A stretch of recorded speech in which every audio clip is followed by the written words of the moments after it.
America में इतिहास का सबसे लंबा सरकारी शटडाउन अब खत्म हो गया है। राष्ट्रपति डोनाल्ड ट्रंप ने वह बिल साइन कर दिया जिसे प्रतिनिधि सभा और सीनेट ने पास किया था। इस फैसले के बाद सरकारी कामकाज फिर से शुरू हो गया। गोबोरोन के मोकोलोडी नेचर रिजर्व में बोत्सवाना ने भारत को 8 चीते उपहार में दिए, जिसमें राष्ट्रपति द्रौपदी मुर्मू और बोत्सवाना ड्यूमा के अध्यक्ष गिदोन बोको मौजूद रहे। राष्ट्रपति मुर्मू ने इसे वन्य जीव संरक्षण की दिशा में बोत्सवाना की प्रतिबद्धता बताई। ये चीते अब भारत के कूनो राष्ट्रीय उद्यान में शामिल होकर प्रजातियों की बहाली में मदद करेंगे। विदेश मंत्री डॉक्टर एस जयशंकर ने कनाडा के नियाग्रा में हुए G7 विदेश मंत्रियों की बैठक में हिस्सा लिया। उन्होंने ऊर्जा सुरक्षा और महत्वपूर्ण खनिजों पर भारत का पक्ष रखते हुए कहा कि इन क्षेत्रों में निर्भरता कम करने, स्थिरता बढ़ाने और लचीलापन विकसित करने की जरूरत है। भारत ने वैश्विक सहयोग की दिशा में संतुलित और दीर्घकालिक सोच पर जोर दिया।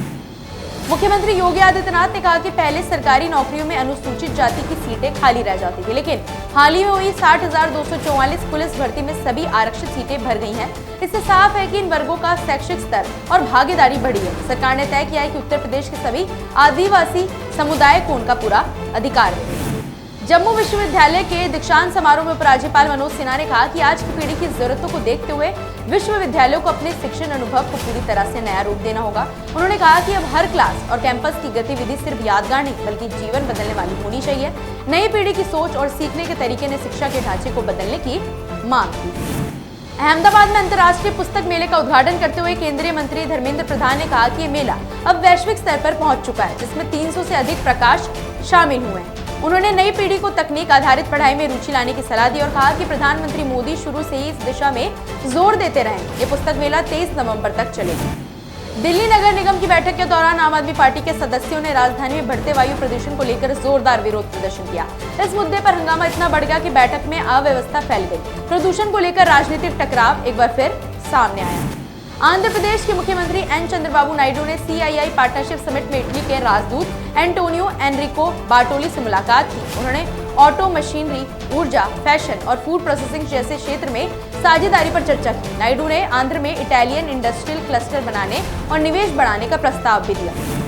नैनीताल में आयुर्वेदिक कॉलेज और अनुसंधान केंद्र के उद्घाटन पर मुख्यमंत्री पुष्कर सिंह धामी ने कहा कि उत्तराखंड आयुष और आयुर्वेद की भूमि है, जहां दुनिया भर से लोग स्वास्थ्य और आध्यात्मिकता की तलाश में आते हैं। उन्होंने राज्य में एक आध्यात्मिक जोन बनाने की घोषणा की। मुख्यमंत्री ने कहा कि इन प्रयासों से राज्य में लोगों की भागीदारी और आयुर्वेद का विस्तार बढ़ेगा।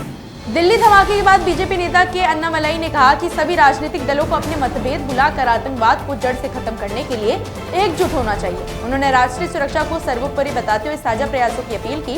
ये बयान आतंकवाद के खिलाफ एकजुटता का संदेश देता है।